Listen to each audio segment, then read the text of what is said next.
songs and on what you got going on yourself, what worked for you, what's best for you. A lot of people be so stuck on like watching everything and everybody else or looking at social media all day, and it's like they dictate their life off of what everybody else doing. Right. You ain't gonna get there like that. You know what I'm saying? I saw your Twitter rant about people like being stuck on clout. And how do you feel like you don't succumb to being stuck on like what's popping on social media and stuff like that? I don't know. It's like some shit like it's just in you and it ain't. Right. That shit just ain't in me. You be on there often, or you just don't even really? Everybody be on social media, but it's like y'all know the ones you can look and tell the ones it's just they live their life for social media. You know what I'm saying? You know how to it's like the shit Drake just sitting there around like people having more followers than dollars. And that shit just the honest to God truth. You know what I mean? And some people ain't got the followers yet, but they ain't thinking about the dollars. They thinking about the number of them followers. They want them followers. They ain't even really stuck on the dollars. Like, they want them followers. They want that attention. It used to be called attention. Like, everybody used to want attention. It just translated now to the followers. Everybody want them views and them followers. And it's cool, but goddamn, like, come on now. I mean, them followers do sometimes turn into dollars. Yeah, but at the same time, and shit, some people don't know it. That's not resonating with them. They just wanna like be in the mix. They just want talking and gossiping and shit to be going on. Like that shit ain't about it. Gossiping don't get you shit. I don't know, man. Right. It's I might be wrong, but I don't know. You make it work for you how you want to use it as a tool, right? Yeah, it's exactly. easy. It's like, don't get me wrong, you get your shit up. It's not like I look at social media, it's all about money. Like, I look at everything about money, bro. You know what I'm saying? Like, you run your shit up, you know what I'm saying? Like, get your money off of it. But a lot of people, they ain't trying to do that. They just want to, like, be in the gossip topics and the gossip situation, and the talk and the attention. Like, fuck the money. I don't know who raised them, where they get that shit from. Get that up off your mind. It might just be where I'm from. You know what I'm saying? Like, bro, I'm from Memphis, and it's like everything about paper with us. You know what I mean? It's like everything. You know what I mean? It's like we're going to find the littlest, the bullshittest thing, whatever we into, we're going to go back to the shit. Do we got anything to do with money? You know what I'm saying? Like, if it ain't got nothing to do with money, that shit ain't got nothing to do with me. Let me tell y'all something. This is just one law book I bought to read. Okay? Ain't no excuses for R. Kelly to be that old and have made that much money in his life and don't know how to read. And shame on y'all for making excuses for that man. It's the pocket watching for me. If you see a person on YouTube and the majority of their content is all about pocket watching somebody else and what other people have not done to help R. Kelly, ask yourself, or better yet, ask that person, what have he or she done to help R. Kelly case financially or legally? Anybody can pick up the phone and make a phone call to his attorneys if they take the call. But the fact of the matter is, R. Kelly was still convicted. So what did all them phone calls you did help? Sending information about what you think or how you feel didn't do anything to help the situation. He was still convicted. And clearly, you didn't send any money or enough to help the situation. I'm just saying. I mean, these videos come down my timeline. I click on them. And soon as you click on the video, all you hear is a person insulting someone else and talking about what this person or that person could have done and should have done. What have you done? Because all I hear you saying is you made a phone call. You on the inside. What has your inside connection, one-on-one connection with his attorneys done to help R. Kelly? He still got convicted.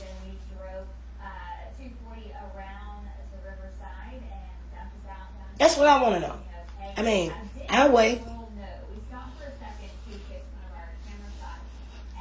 Because I don't see what you're doing besides sitting on. I'm a blogger, and I'm gonna stay in my lane. That's it. That's all. And I haven't. The people that do the most talking about what people could have done and should have done and all of this, they ain't doing nothing. You can't do nothing but respect the people that have took time out of their lives to get out there and walk the streets and protest for R. Kelly. You can't do nothing but respect that. And you can't expect people to give away their hard-earned money if they can't or don't want to. And if they do want to donate to people's channels and via Cash App or whatever, I mean, if they put out good content or the content that the person who's donating like, then so be it. But you got to ask yourself this. When you telling people to send their hard-earned money to R. Kelly, when was the last time y'all ever heard of R. Kelly getting somebody out of jail? Because the last time I checked, if people supported R. Kelly so much, he became an A-list celebrity. And at some point, you got to realize R. Kelly mismanaged his money. All these goddamn excuses about how illiterate he is. He couldn't read. He couldn't do that. He couldn't do that. Y'all got to stop making excuses for ignorance. And another thing, R. Kelly played a major role in his own incarceration. R. Kelly's behavior got him incarcerated. And the people that helped, they fed off the energy he was putting out into society. R. Kelly could have made a whole lot of better choices in his life. The moment he found out how old Azriel Clary was, he should have cut her off and handled that situation right then and there. He should have nipped that in the bud. Jerronda Pace too. But he kept dealing with these people. And y'all can make excuses after excuses for R. Kelly. R. Kelly ain't no damn saint. R. Kelly like young girls. Everybody ain't lying on this man. And I can honestly say, there were some lies told, in my opinion. There was some lies told because their stories don't add up. And then we had the text messages to come out in the motion and all of these different things. But at some point, R. Kelly has to be accountable for his situation, for his behavior, the decisions that he made. He made those decisions. R. Kelly made a conscious decision to be with those girls, and those little fast-ass girls wanted to be with that grown man. And they parents and family members who was in on it, they was on board with him. They had no problem with their daughters messing around and running around with that man until they realized it wasn't beneficial to them or no longer beneficial to them. Because, as we know, Dominique Gardner's mom was getting money. The Clarys and the Savages said they wasn't getting no money. But Dominique Garner said out of her own mouth, she was sending money to her mother. And Jerronda Pace said that it was true as well. Jerronda Pace said that the money that she was getting from R. Kelly from her lawsuits, when her and Dominique Garner was in a relationship, she was sharing the money with Dominique Garner and the other cousin that she was dating and the mama. So you have to look at all of these things. And this is why I say everybody trash to me. Because everybody is wrong. Everybody played a role in it. But R. Kelly is the only one paying for it. Because it was all on him. It was all about him. He should have made better decisions. And then you have people jumping online telling people to don't donate to this channel. Don't send no cash app to this channel. How you gonna do them people like that? Them people send their money to whoever they want to send their money to. R. Kelly ain't never gave nobody nothing that wasn't in his inner circle.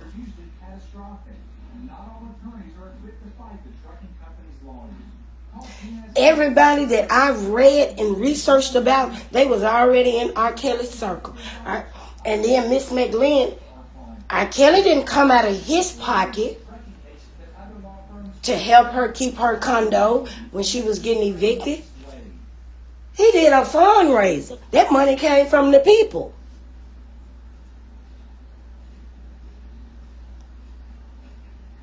And a lot of people might not like what I'm saying, but these are facts. And I'm not for or against R. Kelly.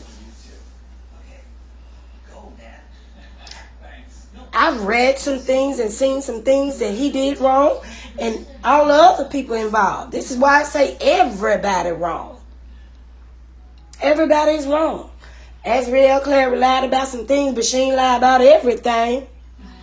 The parents lied about some things, but they ain't lied about everything. They exaggerated a lot of things. But everything wasn't a lie. And I'm just saying, I just think R. Kelly should have handled himself a little bit different. I think that he should have managed his money differently.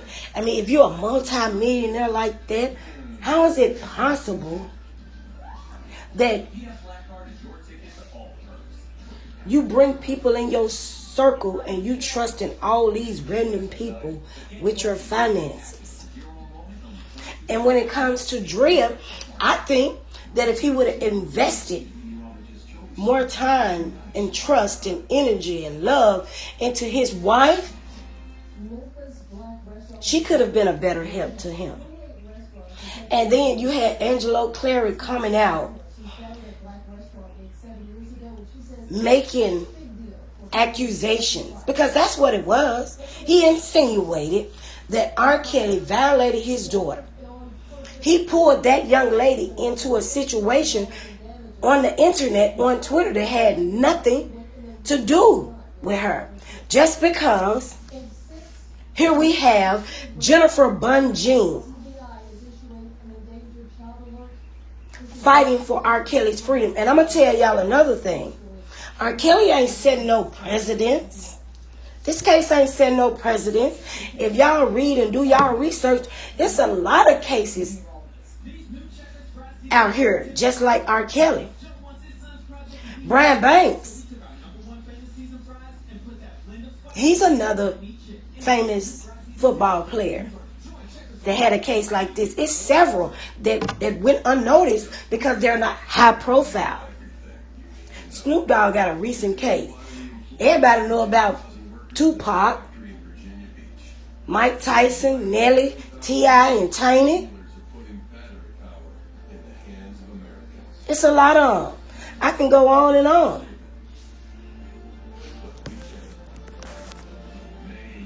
R. Kelly is not setting a precedent. Jennifer Bonjean is just doing her job.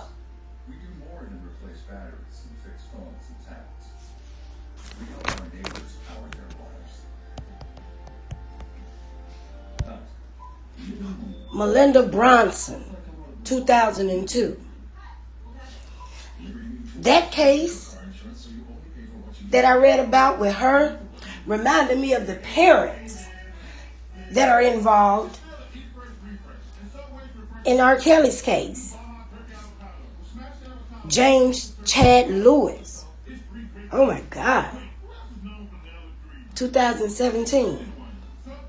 People versus Darion Park, 2010. People versus Patrick McAllister, 2010. Livingston Brooms, 2011. Greg Kelly, 2013. Maurice Hopkins, 2014. Alex Hillerman or Herman, 2017. These are some of the cases that I can remember off the top of my head that I read. Joshua Horn, 2017. I researched a lot of cases during the time that I was researching R. Kelly's case. And I paid attention to him a little bit more and read a little bit more when people had started saying online that R. Kelly's case would set a precedent. No, it's not. If Attorney Bonjean wants to challenge the government on R. Kelly's appeal, I don't see a problem with that. She's not the first attorney that has done that. What is wrong with you people? R. Kelly's case isn't setting a precedent. Several attorneys have challenged the government and won. Some cases may have taken a little longer than others, but they still won.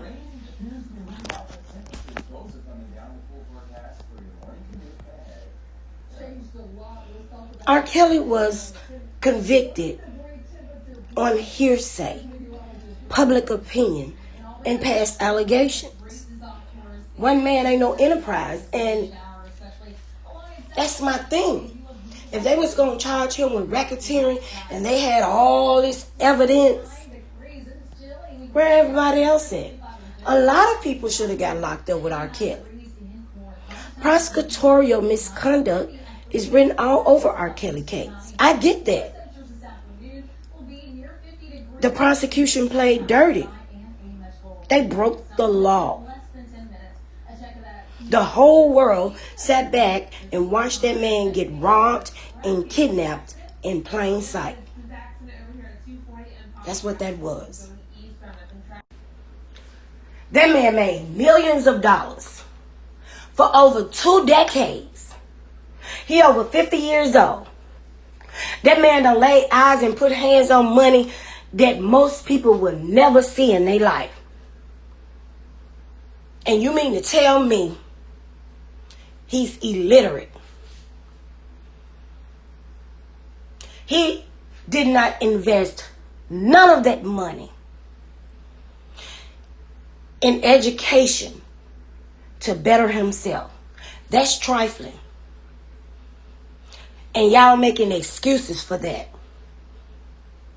Listen to what people are saying. He's illiterate. Why? Tell me he dyslexic. He had money to help his medical condition too.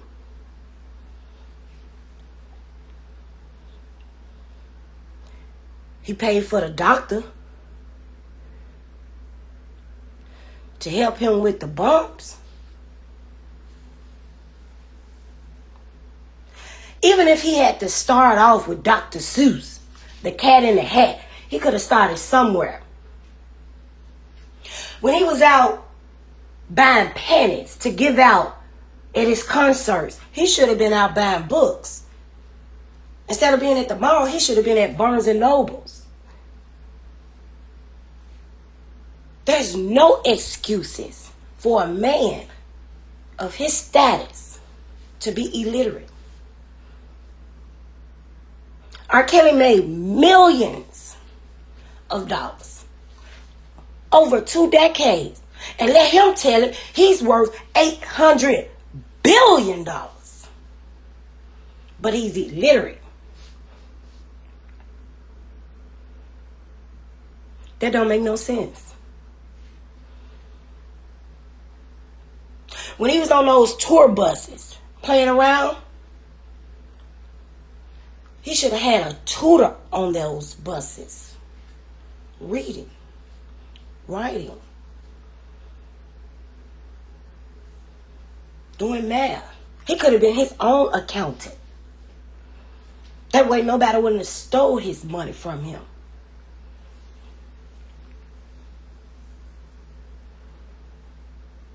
When he was going to those hotels, having all them girls in and out the hotels, he should have been in them rooms reading. R. Kelly wasted a lot of time and a lot of money.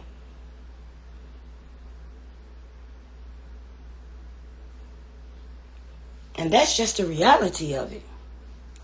There's no excuse for that grown-ass man to be as old as he is and was afforded all the luxuries of life, made all that money,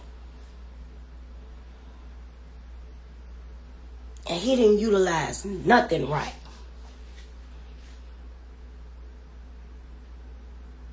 That's trifling. The people that are supporting him, they gotta be real with themselves at some point. A lot of this stuff is on R. Kelly. Even when it come down to his children. R. Kelly ain't got no business being behind in no child support. That man made millions.